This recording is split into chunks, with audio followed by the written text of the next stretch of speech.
Assalamualaikum warahmatullahi wabarakatuh. Selamat pagi anak-anak. Kita berjumpa kembali dalam video pembelajaran. Hari ini kita akan belajar mata pelajaran tematik. Sudah nyampe di tema ke-6. Namun sebelum itu, kita mulai pelajaran hari ini dengan membaca basmalah. Mudah-mudahan kalian semuanya diberikan ilmu yang bermanfaat. Baca basmalah bersama. Bismillahirrahmanirrahim.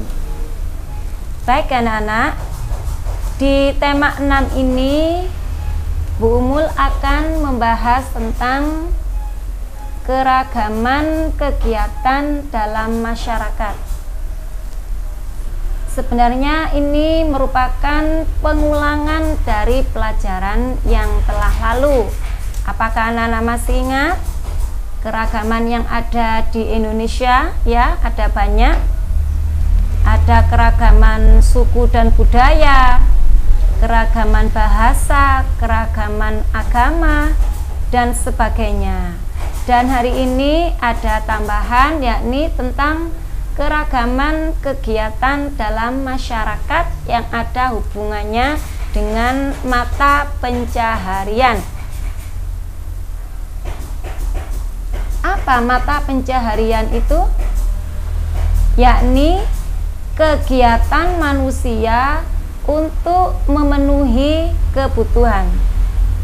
Setiap manusia pasti memiliki kebutuhan, dan inilah yang dinamakan kegiatan manusia untuk memenuhi kebutuhan, dinamakan mata pencaharian. Ada yang memiliki mata pencaharian sebagai petani, peternak, dokter, pedagang, guru, dan sebagainya. Nah, kalau orang tua kalian, mata pencahariannya apa? Nah, di sini merupakan bagian dari keragaman dalam kegiatan yang ada di masyarakat.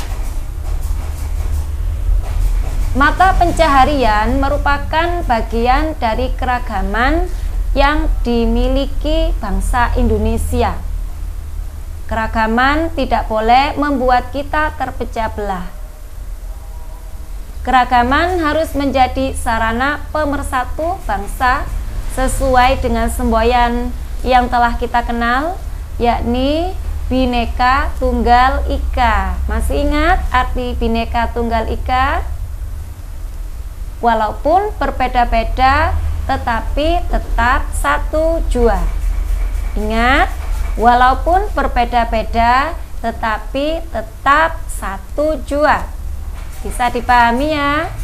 Keanekaragaman tidak menjadi kita terpecah belah.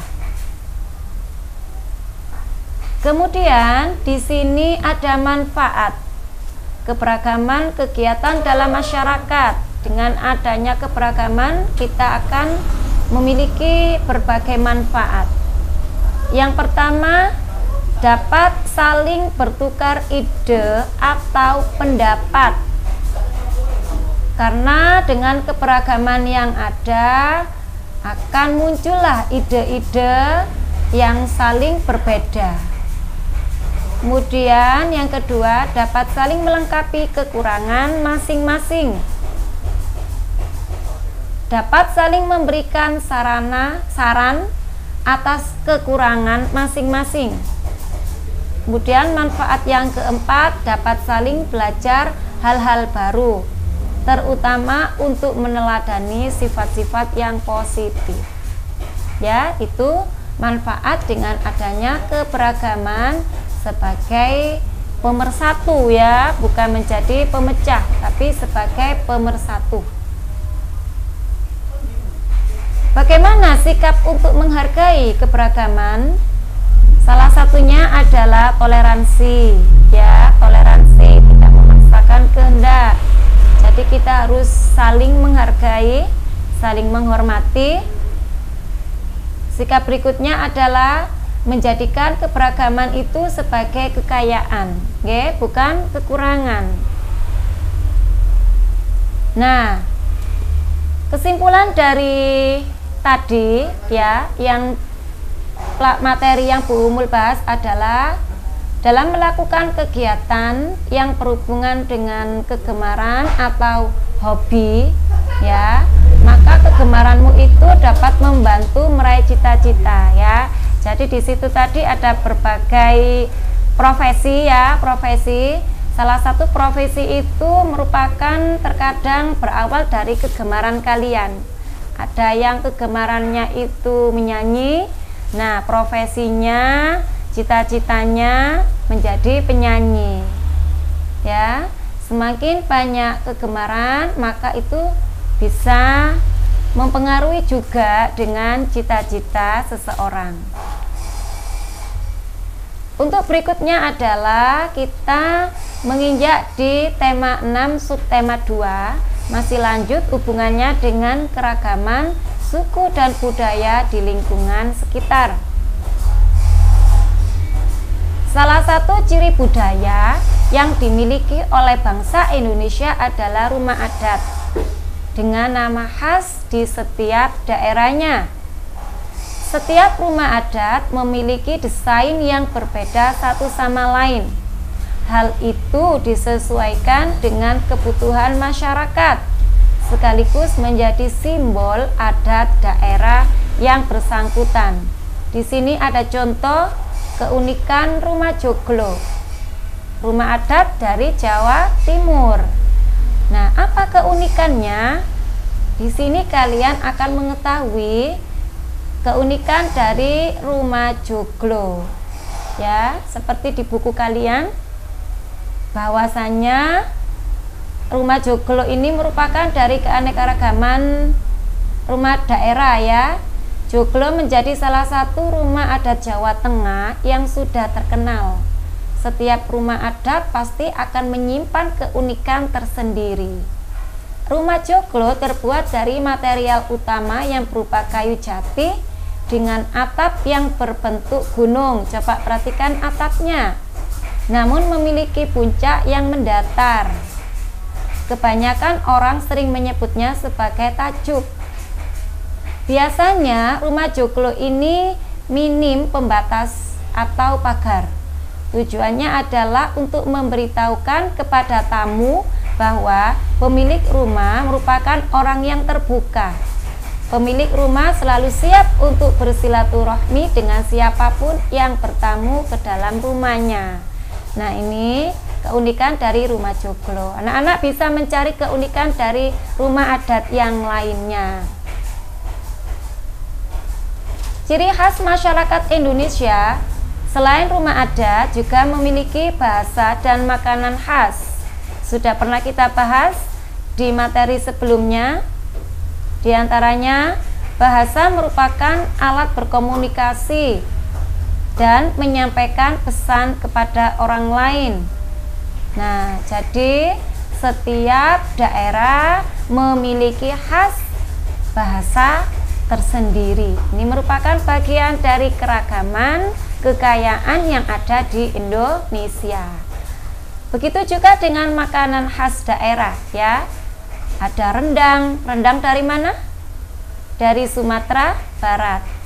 Ada rujak cingur. Dari mana rujak cingur? Dari khas Jawa Timur dan sebagainya. Manfaat mengenal bahasa dan makanan khas daerah. Di antaranya, lebih menghargai keberagaman di sekitar kita. Yang kedua, dapat menikmati makanan-makanan yang lezat di Indonesia. Kemudian yang ketiga, dapat berkomunikasi dengan keluarga besar menggunakan bahasa daerah. Kemudian, dapat mempromosikan dengan baik makanan khas daerah asal kepada orang lain. Nah, ini kekayaan bangsa kita yang harus terus kita jaga dan kita lestarikan. Untuk berikutnya, ya, langsung ke subtema 3, yakni keragaman agama. Masih ada hubungannya dengan keragaman agama. Anak-anak pasti masih ingat, bukan? Ada 5 agama, ya, yang ada di Indonesia. Dasar hukum kebebasan beragama di Indonesia. Kita tidak boleh memaksa suatu agama kepada orang lain, ya. Karena Indonesia memiliki dasar hukumnya. Apa bunyinya? Di pasal 28E ayat 1 Undang-Undang Dasar 1945 berbunyi, setiap orang bebas memeluk agama dan beribadat menurut agamanya, memilih pendidikan dan pengajaran, memilih pekerjaan, memilih kewarganegaraan, memilih tempat tinggal di wilayah negara dan meninggalkannya, serta berhak kembali. Nah, di situ ada kata-kata bebas memeluk agama dan beribadat. Ini dijadikan sebagai dasar hukum kebebasan beragama. Agama yang ada di Indonesia ada 5 dengan memiliki tempat ibadah yang berbeda, kitab suci juga berbeda. Ya, anak-anak sudah tahu ya. Kita Islam memiliki tempat ibadah masjid, kitab sucinya Al-Quran. Katolik tempat ibadahnya gereja, sama dengan Kristen ya. Kitab sucinya juga Katolik sama Kristen sama, Injil. Kemudian ada Hindu tempat ibadahnya di mana? Pura. Kitab sucinya apa? Weda. Buddha, tempat ibadahnya Vihara. Kitab sucinya Tripitaka. Konghucu, tempat ibadahnya kelenteng. Kitab sucinya Sisuwuching. Nanti diulang dan dipelajari lagi ya. Kemudian masyarakat Indonesia selalu menerapkan sikap toleransi dan saling menghargai, sehingga persatuan dan kesatuan dapat tercipta. Di antara sikap kita, bersikap toleransi itu yang bagaimana? 1. Kita tidak boleh memilih-milih teman. 2. Kita tidak boleh memaksakan agama kepada orang lain. Yang keempat, kita tidak boleh mengganggu teman yang sedang beribadah. Berikutnya, agama yang ada di Indonesia ada Islam ya. Perayaannya apa saja?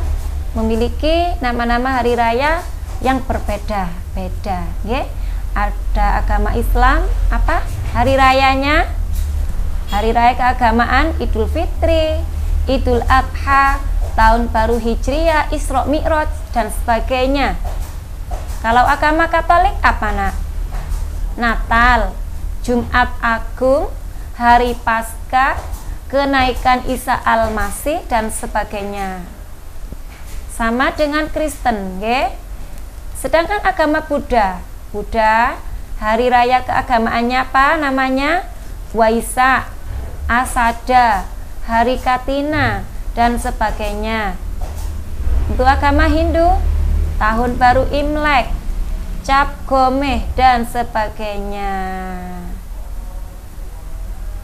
Dan untuk kalian tugas anak-anak, jangan lupa terus belajar ya. Saksikan videonya mulai dari awal. Jangan hanya mengerjakan tugasnya saja, videonya juga diperhatikan, bukunya juga dibaca. Kemudian silakan anak-anak mengerjakan LKS tema 6 evaluasi subtema 1 halaman 31 Romawi 1, 2 dan 3. Langsung dikerjakan di LKS. Demikian yang Bu Umul sampaikan, mudah-mudahan kalian tetap semangat. Kita ucapkan hamdalah bersama. Alhamdulillah. Sekian dari Bu Umul. Terus jaga kesehatan kita. Wassalamualaikum warahmatullahi wabarakatuh.